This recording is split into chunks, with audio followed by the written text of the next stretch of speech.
अगदी मस्त असे टम्म फुगलेले आणि जाळीदार असे गुलगुले लहानपणी आजी खूप वेळा बनवून द्यायची आणि चवीला अगदी अप्रतिम असे लागतात. तर ते आज कसे बनवायचे ते आपण आज बघणार आहोत. नमस्कार, मी मीनाक्षी मिनूज किचन मध्ये तुम्हा सर्वांचं खूप मनापासून स्वागत. आज आपण गुलगुले बघतोय. त्यासाठी मी 1 वाटी गूळ घेतलाय आणि त्याच वाटीने 1 वाटी मी पाणी घेतलंय.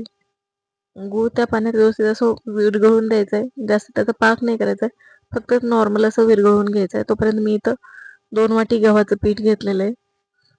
त्यात हे जे गुळवणीचं पाणी आहे बनवलेलं ते आपण गाळून घेऊया, म्हणजे त्यात जर काही कचरा वगैरे असेल तर तो निघून जातो. आणि ते व्यवस्थित असं मिक्स करून घ्यायचंय. त्यात मी थोडंसं चवीपुरतं मीठ सुद्धा टाकून घेतलंय.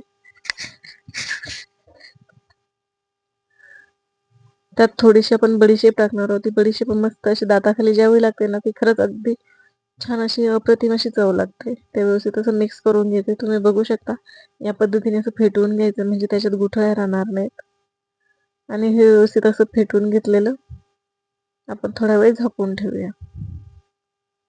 तर साधारण 10 मिनिटानंतर मी त्यात थोडासा सोडा सुद्धा टाकून घेतलाय आणि व्यवस्थित असं एकाच कन्सिस्टन्सी मध्ये फिरवून घेतलंय. तर तुम्ही बघू शकता अगदी व्यवस्थित असं मऊसूत पीठ भिजून झालेलं आहे. तर इथं मी कढईत तेल तापत ठेवलं होतं. तर भज्याच्या प्रमाणे आता मी सोडून असे गुलगुले सोडवून घेते आणि व्यवस्थित असे मध्यम आचेवरती तळवून घ्यायचे. चवीला अगदी अप्रतिम असे लागतात आणि लहान मुलांना सुद्धा खूप आवडतात. मध्ये मध्ये ज्यावेळी ती बडीशेप दाताखाली येते ना, ती अगदी चव अगदी अशी अप्रतिम अशी लागते. अगदी झटपट होणारी रेसिपी आहे.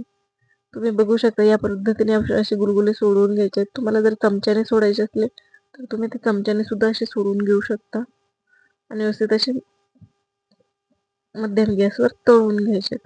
तुम्ही बघू शकता या पद्धतीने दोन्ही साईडने असे व्यवस्थित असे गुलाबीसर रंगावर तळून घेतलेले आहेत. चवीला सुद्धा अगदी अप्रतिम असे लागतात.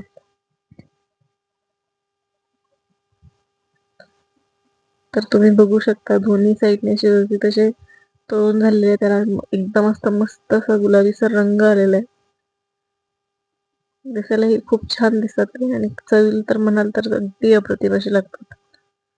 तर दोन्ही बाजूने असे तळून घेऊन मी ते काढून घेते.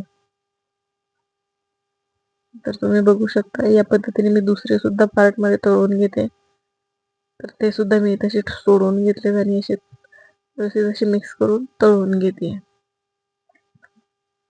अगदी झटपट होणारी रेसिपी, अगदी 10 ते 15 मिनिटात तयार होणारी आणि लहान मुलांना अगदी आवडीने खातील अशी ही रेसिपी आहे. तर तुम्ही बघू शकता या पद्धतीने दुसऱ्याही पार्ट मध्ये मी तळून घेतले व्यवस्थित असे. आपण हे सगळे काढून घेऊया.